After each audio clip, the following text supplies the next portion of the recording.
इस फिल्म की शुरुआत में हम आबिगेल नाम की प्यारी सी बच्ची को देखते हैं जो कि बेली डांस कर रही होती है। के बाद वो घर जाने के लिए बाहर आती हैं, जहां पर उसकी कार रोल्स रॉयल्स खड़ी थी। इस बात से हम अंदाजा लगा सकते हैं कि आबिगेल काफी ज्यादा रिच है। वहीं पर हम कार में 5 लोगों को भी देखते हैं जो कि आबिगेल पर नजर रख रहे थे और बाद में वो उसकी कार को फॉलो करने लगते हैं। कार को फॉलो करते हुए ये उसके घर तक पहुंच जाते हैं। इसके बाद में वो आबिगेल को किडनैप करके वहां से ले जाने लगते हैं। कुछ वक्त के सफर के बाद ये दूसरी प्लेस पर पहुंचते हैं जहां पर इनका बॉस लैम्बर्ट इनका वेट कर रहा था। इनफैक्ट उसी ने ही इन्हें आबिगेल को किडनैप करने का हुक्म दिया होता है। बाद में वो उन्हें बताता है कि वो आबिगेल के डैड से $50 मिलियन की डिमांड करेगा और पैसे मिलते ही ये इन लोगों का हिस्सा इन्हें दे देगा। तब तक के लिए इन्हें आबिगेल का ध्यान रखना होगा ताकि वो बचकर यहाँ से जाने न पाए। और इसके साथ ही आबिगेल के रूम में कोई भी शख्स नहीं जाएगा सिवाय जॉय के। आबिगेल की आंखों में पट्टी बंधी रहनी चाहिए। कोई भी उसकी पट्टी और हथकड़ी उसकी बॉडी से अलग करने की कोशिश नहीं करेगा। जाते जाते लैम्बर्ट उनका फोन भी छीन लेता है ताकि कोई भी उन लोगों को ट्रैक करके यहाँ न आ सके। उनमें से किसी को भी अंदाजा नहीं था कि आबिगेल का बाप कौन है। उन्हें बस इतना पता था कि आबिगेल काफी अमीर शख्स की बेटी है।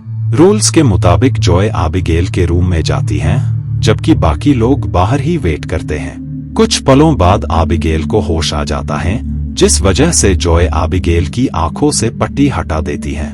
यानी उसने लैम्बर्ट का एक रूल तोड़ दिया था। जॉय आबिगेल को रिलैक्स करने के लिए उससे बातें करने लगती है।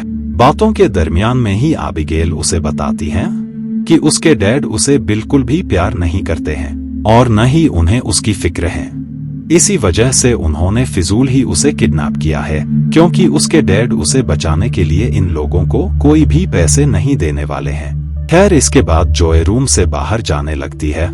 तब आबिगेल उसे राब्ता करती है कि आज रात कुछ बहुत ही बुरा होने वाला है। बाद में जॉय नीचे अपने साथी के पास जाती है और वो आबिगेल की बोली हुई सारी बात उसे बता देती है कि हो न हो हमें आबिगेल के फादर के बारे में पता तो बिल्कुल होना चाहिए, क्योंकि आबिगेल का डैड काफी ज्यादा रिच इंसान है। इसी वजह से वो अपनी बेटी की सर्च करने के लिए कुछ भी कर सकता है। इसी वजह से जॉय का फ्रेंड ऊपर जाता है, लेकिन वो अपना फेस कपड़े से ढके हुए होता है ताकि आबिगेल उसका फेस बिल्कुल भी न देख सके। और यहाँ पर इसने लैम्बर्ट का एक और रूल भी तोड़ दिया, जो कि ये था कि आबिगेल के रूम में जॉय के अलावा और कोई भी नहीं जाएगा। वो शख्स आबिगेल के सिर पर गन रखकर उससे ये पूछता है कि उसके डैड कौन है। इस बात पर आबिगेल उसे अपने डैड का नाम राब्ता करती है। आबिगेल के डैड का नाम सुनकर वो शख्स शॉक में आ जाता है, क्योंकि आबिगेल के डैड बहुत ही बड़े गैंगस्टर थे जिन्होंने काफी सारे लोगों को मौत के घाट उतारा होता है। वो शख्स नीचे जाकर जॉय और बाकी सब लोगों को आबिगेल के डैड के बारे में राब्ता कर देता है। ये सुनकर सारे लोग काफी ज्यादा शॉक हो जाते हैं, क्योंकि उन्हें बिल्कुल भी अंदाजा नहीं था कि उन्होंने इतनी बड़े गैंगस्टर की बेटी को किडनैप कर लिया है। वही जॉय का एक साथी नीचे बेसमेंट में था, तभी कोई उस पर अटैक कर देता है। अचानक से हुए हमले से वो काफी ज्यादा डर जाता है और काफी तेज शाउट करने लगता है। उसकी आवाज जॉय की एक और फ्रेंड भी हियर कर लेती है, जिस वजह से वो बेसमेंट से आ रही आवाज को फॉलो करके वहां पर आ जाती है। वहां पर वो नोटिस करती है कि उनके साथी को किसी ने बड़ी बेरहमी से मार डाला है। बाद में वो ये बात बाकी सब लोगों को भी राब्ता करती है। इस वजह से जॉय के सारे साथी काफी ज्यादा घबरा जाते हैं और वो ये डिसाइड करते हैं कि इससे पहले आबिगेल के डैड दोबारा किसी पर हमला कर उसे मारने की कोशिश करें, उससे पहले ही हमें यहाँ से निकल जाना चाहिए। उस शख्स की बात सुनकर सारे लोग अग्री हो जाते हैं और बाद में ये मेन गेट ओपन करने की कोशिश करने लगते हैं, लेकिन मेन गेट को टच करते ही सारे लॉक्स एक्टिव हो जाते हैं, जिस वजह से वो घर ही सील हो जाता है। यानी ये सब अब इस घर से बाहर नहीं जा सकते थे। इसी वजह से जॉय आबिगेल के पास जाती हैं ताकि वो उससे सवाल कर सकें कि वो घर से बाहर कैसे निकल सकते हैं, और साथ ही ये बात भी कि उन पर अटैक्स कौन कर रहा है। सारी बातें सुनकर आबिगेल जॉय को बताती हैं कि घर में मौजूद लॉक्स को कैसे अनलॉक करना है ये तो उसे नहीं पता है। लेकिन हाँ, उन पर अटैक करने वाला शख्स कोई और नहीं बल्कि तुम्हारा ही साथी फ्रैंक है, जो कि मेरे डैड के लिए काम करता है। लेकिन उसने मुझे ये वार्न किया था कि उसने किसी को भी इस बारे में वार्न किया तो वो उसे मार देगा। सारी बातें सुनकर जॉय को फ्रैंक पर काफी ज्यादा गुस्सा आता है और वो नीचे आकर फ्रैंक से इस बारे में पूछती है।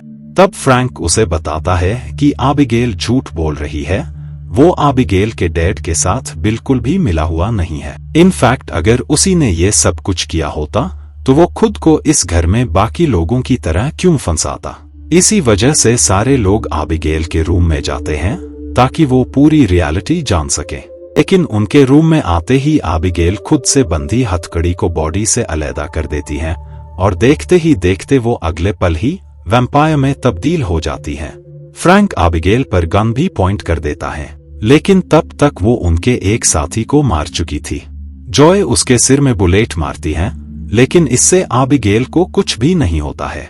बाद में वो सब उसे रूम में ही लॉक कर देते हैं और यहाँ अब सबको पता लगता है कि आबिगेल के डैड खुद भी वैम्पायर हैं। इसी वजह से वो ब्लड को ड्रिंक करने के लिए इतने सारे लोगों को मार डालते थे, लेकिन उनकी रियलिटी किसी के सामने न आ जाए, इसी वजह से वो सबको ये शो करते थे कि वो बहुत ही डेंजरस और पावरफुल गैंगस्टर हैं। बाद में ये तीनों आबिगेल को खत्म करने के लिए कुछ वेपन्स और रिचुअल का सामान ले जाते हैं, क्योंकि उनका ये मानना था कि वो रिचुअल करके वैम्पायर को खत्म कर सकते हैं। लेकिन जॉय उनका साथ नहीं देती है, क्योंकि उसे पता था कि इस तरीके से वैम्पायर को खत्म नहीं किया जा सकता है।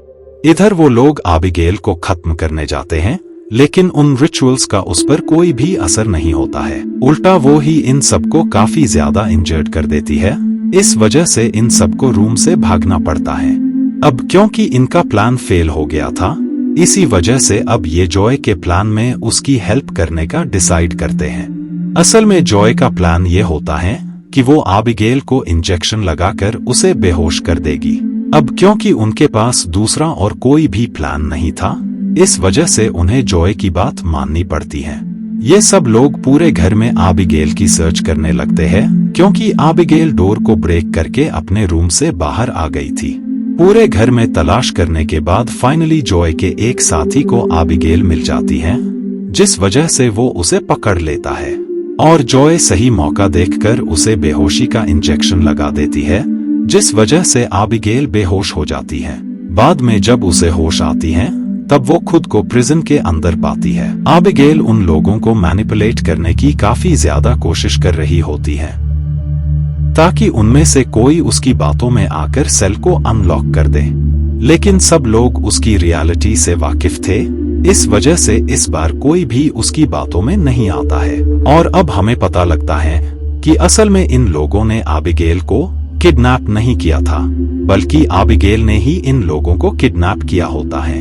असल में वो और लैम्बर्ट हजारों सालों से ऐसा ही करते आ रहे हैं। आबिगेल इसी तरह कुछ लोगों से अपना अपहरण करवाकर इस घर में लाती। लैम्बर्ट हर बार की तरह उन लोगों का ध्यान भटकाता है ताकि वो लोग घर के बाहर न आ सके, और बाद में सही मौका देखकर आबिगेल उन लोगों को मार डालती थी और इस बार भी ये यही करने वाली थी। बाद में राब्ता करती है कि वो सिर्फ उन्हीं लोगों को मारती है जिन लोगों ने किसी न किसी तरह से उसके डैड को नुकसान पहुंचाया हो। वो बताती है कि जॉय की फीमेल फ्रेंड ने उसके डैड के अकाउंट को हैक करके मिलियंस ऑफ डॉलर्स स्टील कर लिए थे। इसी तरह इन लोगों ने भी उनकी कंपनी में काम कर रहे एम्प्लॉय को नुकसान पहुंचाकर उनके बिजनेस को नुकसान पहुंचाया था। इसके बाद फ्रैंक के अलावा सब लोग वहां से निकल जाते हैं ताकि वो जल्द से जल्द बाहर जाने वाले वे की सर्च कर सके। आबिगेल फ्रैंक से कहती है कि अगर उसने उसे सेल से निकलने में हेल्प करता है तो वो बाकी सब को खत्म करके सिर्फ उसे ही जाने देंगी। इस वजह से फ्रैंक उसकी बातों पर अग्री हो जाता है। वो बताती है कि लाइब्रेरी में एक बुक रखी हुई है जिसे टच करने पर सीक्रेट डोर ओपन हो जाएगा। इस वजह से वो उस सीक्रेट डोर से निकलकर घर के बाहर जा सकता है। पूरी बात जानने के बाद अब फ्रैंक की बारी थी उसे आजाद करने की, लेकिन वो सेल को अनलॉक ही नहीं करता है इस वजह से आबिगेल खुद ही सेल को अनलॉक कर देती है। असल में आबिगेल बस इन लोगों के साथ ट्रिक कर रही थी। वो तो बड़ी आसानी से सेल को ब्रेक करके पहले ही बाहर आ सकती थी, लेकिन उसने तब ऐसा नहीं किया और जब सही समय आया तब उसने अपनी पावर्स का यूज किया। इससे पहले कि आबिगेल फ्रैंक को मारती, उससे पहले ही जॉय कपड़ों को हटा देती है, जिस वजह से सन की रोशनी उस पर पड़ने लगती है। इससे आबिगेल का हाथ ही ब्लास्ट हो जाता है। बाद में जॉय सब लोगों के साथ वहां पर खड़ी हो जाती है जहां पर सूरज की रोशनी आ रही थी। उसी दौरान जॉय की उस साथी को आबिगली कंट्रोल करके वैम्पायर में तब्दील कर देती है, क्योंकि जॉय की फ्रेंड को आबिगेल ने पहले ही बाइट कर लिया था। बाद में वो लेडी अपने साथी को भी मार डालती है। जॉय को जब ये पता लगता है तो वो सन की रोशनी मिरर से उसकी तरफ कर देती है, जिस वजह से वो मारी जाती है। बाद में फ्रैंक जॉय को लाइब्रेरी वाली पूरी बात वाकया करता है। इसी वजह से वो लाइब्रेरी में जाकर बुक को टच करती है। इससे एक सीक्रेट रूम ओपन हो जाता है जिसमें लैम्बर्ट था, पूरे घर की सिक्योरिटी कर रहा होता है और वो भी आबिगेल और उसके डैड की तरह ही वैम्पायर था। वो फ्रैंक को बताता है कि वो काफी टाइम से आबिगेल के लिए ही वर्क कर रहा था। इस वजह से वो अब बोर हो गया है और अब उसने ये डिसाइड करता है कि वो दोनों मिलकर आबिगेल और उसके डैड को मार देंगे, जिसके बाद उनकी पूरी संपत्ति पर इन्हीं का कब्जा होगा। ये सुनकर फ्रैंक उसकी बात पर अग्री हो जाता है। इसी वजह से लैम्बर्ट उसे अपने जितना पावरफुल बनाने के लिए उसे भी बाइट करके वैम्पायर में बदल देता है, लेकिन वैम्पायर में बदलते ही वो लैम्बर्ट को मार डालता है। बाद में वो आबिगेल के पास जाता है और वो उसे फाइट के लिए करने लगता है। इसी वजह से उन लोगों के दरमियान फाइट स्टार्ट हो जाती है, लेकिन आबिगेल यहाँ पर हारते हुए नजर आ रही थी। इसी वजह से वो जॉय से हेल्प मांगती है और कहती है कि अगर उसने उसकी हेल्प की तो वो उसे जाने देगी। इसी वजह से जॉय इस लड़ाई में उसका साथ देती है। बाद में वो दोनों मिलकर फ्रैंक को मार डालते हैं। वादे के मुताबिक जॉय वहां से जाने लगती है, लेकिन उसी दौरान ही वहां पर उसके डैड आ जाते हैं और वो जॉय को मारने वाले थे, लेकिन आबिगेल दरमियान में आकर ऐसा करने से उन्हें रोकती है। इसी वजह से जॉय वहां से सेफली निकल जाती है और इसी के साथ ये मूवी यहीं पर एंड हो जाती है। Thank you so much for watching.